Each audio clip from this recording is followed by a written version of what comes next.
2020년 7월 6일 월요일 성경 묵상입니다. 예레미야 9장 17절에서 26절이 본문입니다.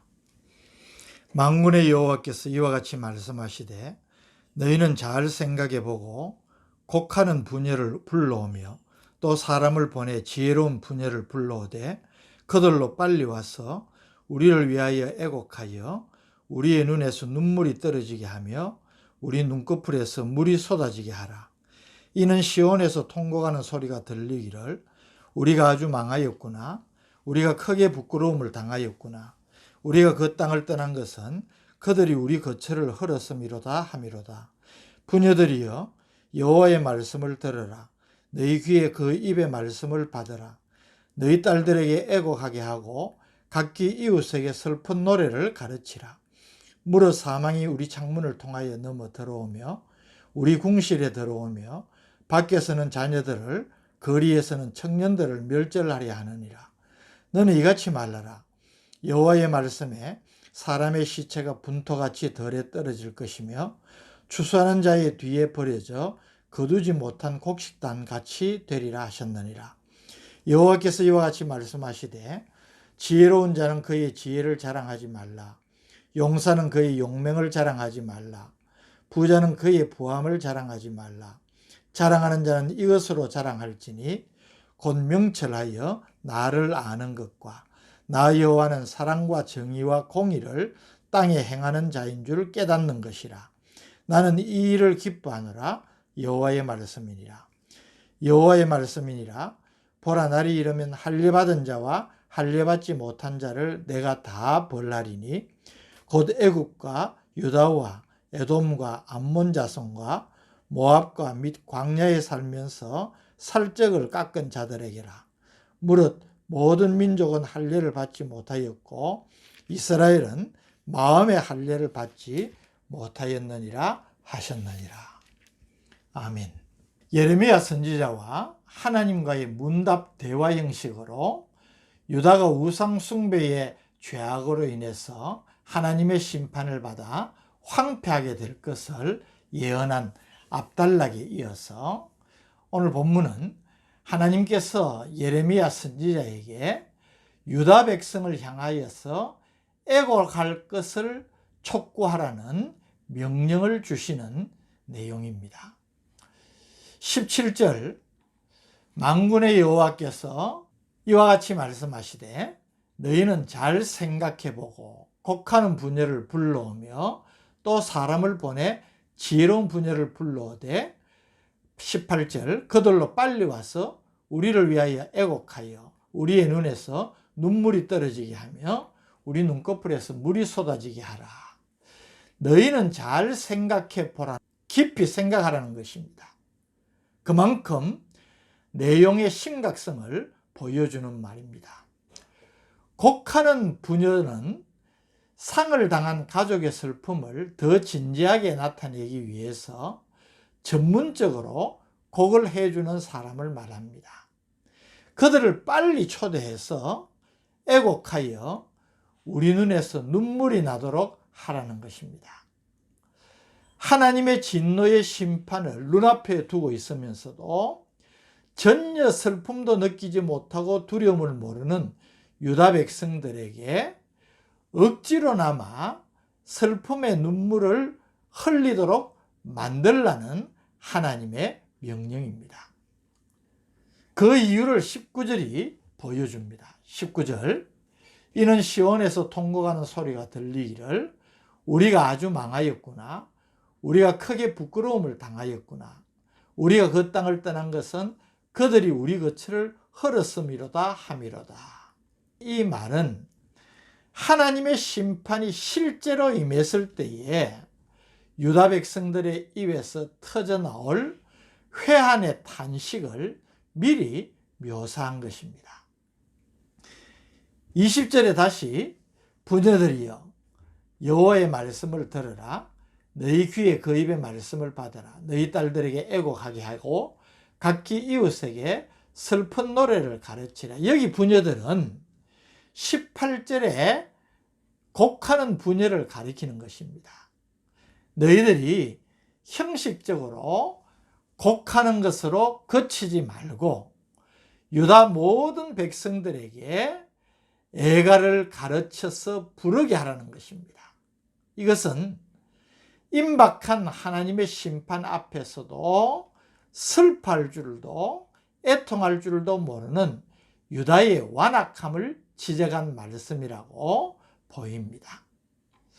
유다 백성들이 애곡해야 될 이유가 무엇입니까? 그것을 21절이 보여줍니다. 21절, 무릇 사망이 우리 창문을 통하여 넘어 들어오며 우리 궁실에 들어오며 밖에서는 자녀들을, 거리에서는 청년들을 멸절하려 하느니라.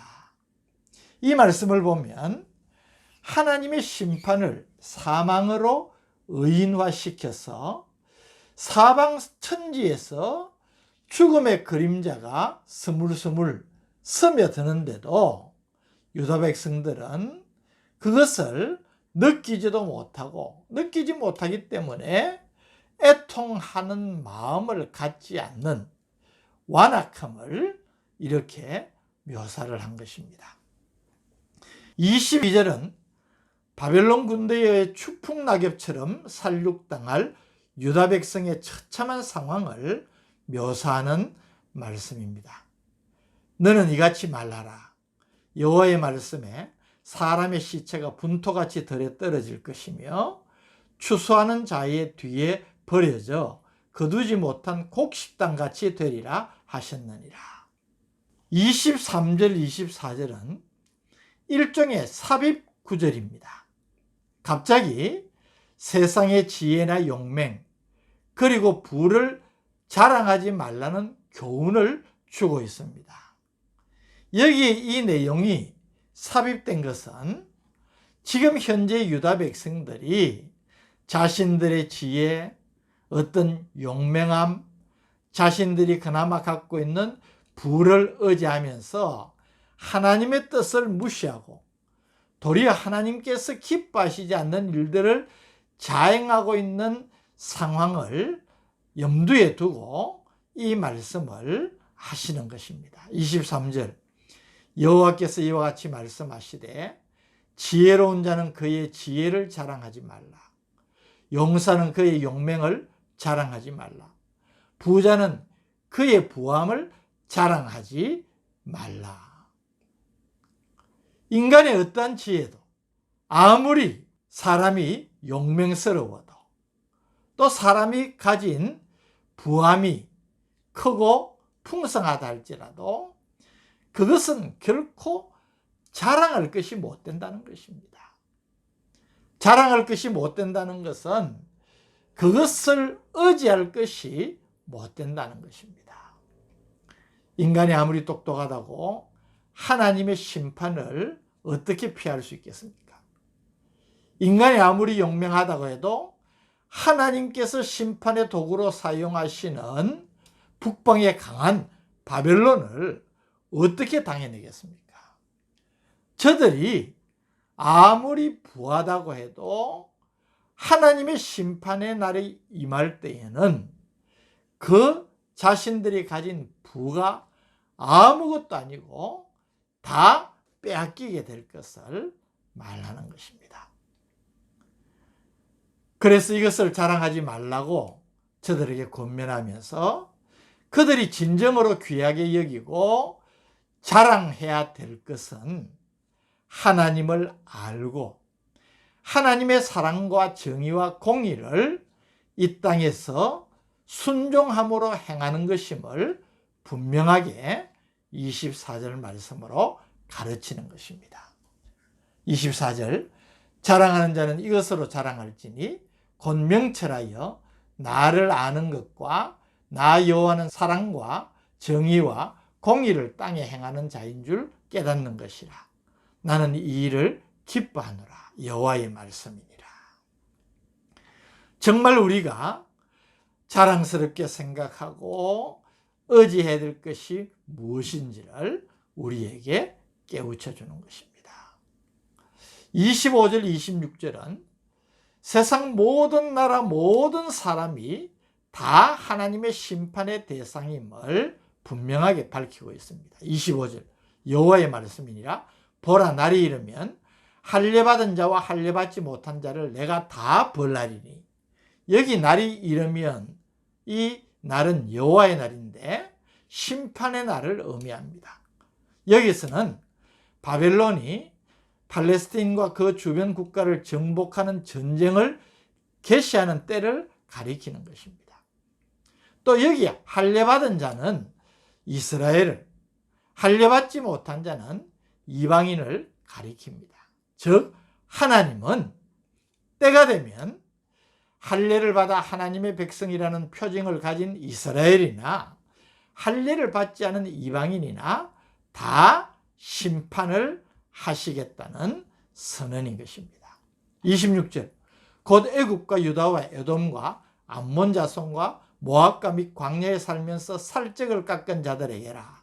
무릇 모든 민족은 할례를 받지 못하였고 이스라엘은 마음에 할례를 받지 못하였느니라 하셨느니라.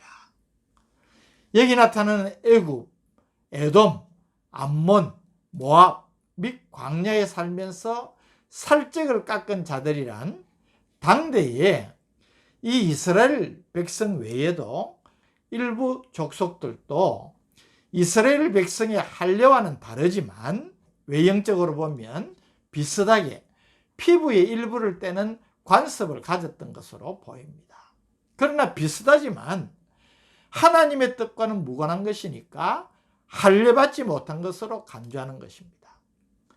이스라엘 백성 즉 유다인은 할례를 받아서 하나님의 선민의 외적 표징을 갖고 있지만 전혀 하나님의 백성으로서의 구별된 삶을 살지 못하고 있기 때문에 마음의 할례를 받지 못한 자라고 지적하시고 유다인이나 이방인이나 가릴 것 없이 하나님을 거역하고 배도한 일에 대해서는 반드시 심판하실 것임을 선포한 것입니다. 모든 사람은 하나님의 심판을 받습니다. 유다의 백성이라고 하나님의 심판에서 예외가 아닙니다. 유다 백성도 그들의 순종과 불순종의 삶을 하나님 앞에 심판을 받습니다. 오늘 우리에게 주시는 교훈이 있지 않습니까? 1970년대 이후에 제3세계 출신 목사님 가운데 가장 영향력 있는 사람 가운데 한 분이었던 아르헨티나의 후안 카를로스 오르티제 목사님이라는 분이 계십니다. 이분이 쓴 책이 많은 성도들에게 읽혀지고 우리나라에도 많이 번역이 되어서 읽혀졌습니다. 그 가운데 진정 신자입니까? 라는 책이 있습니다. 아마 보신 분들도 있겠지만 기회가 있으면 꼭 보시기를 바랍니다. 이 책은 오랫동안 교회에 다니고 신앙생활을 하면서도 변화가 없는 명목상의 신자들에게 정말 신자인가 자신을 돌아보며 도전을 주는 책입니다. 오늘 이 말씀 묵상하면서 우리 자신을 다시 한번 돌아보게 됩니다. 교회는 다닙니다. 예배는 드리고 있습니다. 그러나 하나님께서 진정으로 마음의 할례, 심령의 할례를 받은 삶이라고 인정할 만한 사람이 되고 있습니까? 그냥 형식적으로는 그리스도인인데 하나님께서 보실 때에 인정할 수 없는 그런 사람이라면 이 얼마나 안타까운 일이겠습니까? 오늘 나의 삶을 돌아보면서 나는 진정한 하나님의 백성인가, 그리스도인인가 스스로 점검해보는 귀한 기회가 되기를 바랍니다. 하나님, 내가 진정으로 하나님의 백성이라고 하나님께서 인정하실 만한지 오늘 이 말씀을 묵상하면서 살피면서 하나님 앞에 진정한 그리스도인 하나님의 백성 되게 하여 주옵소서. 예수님의 이름으로 기도드립니다. 아멘.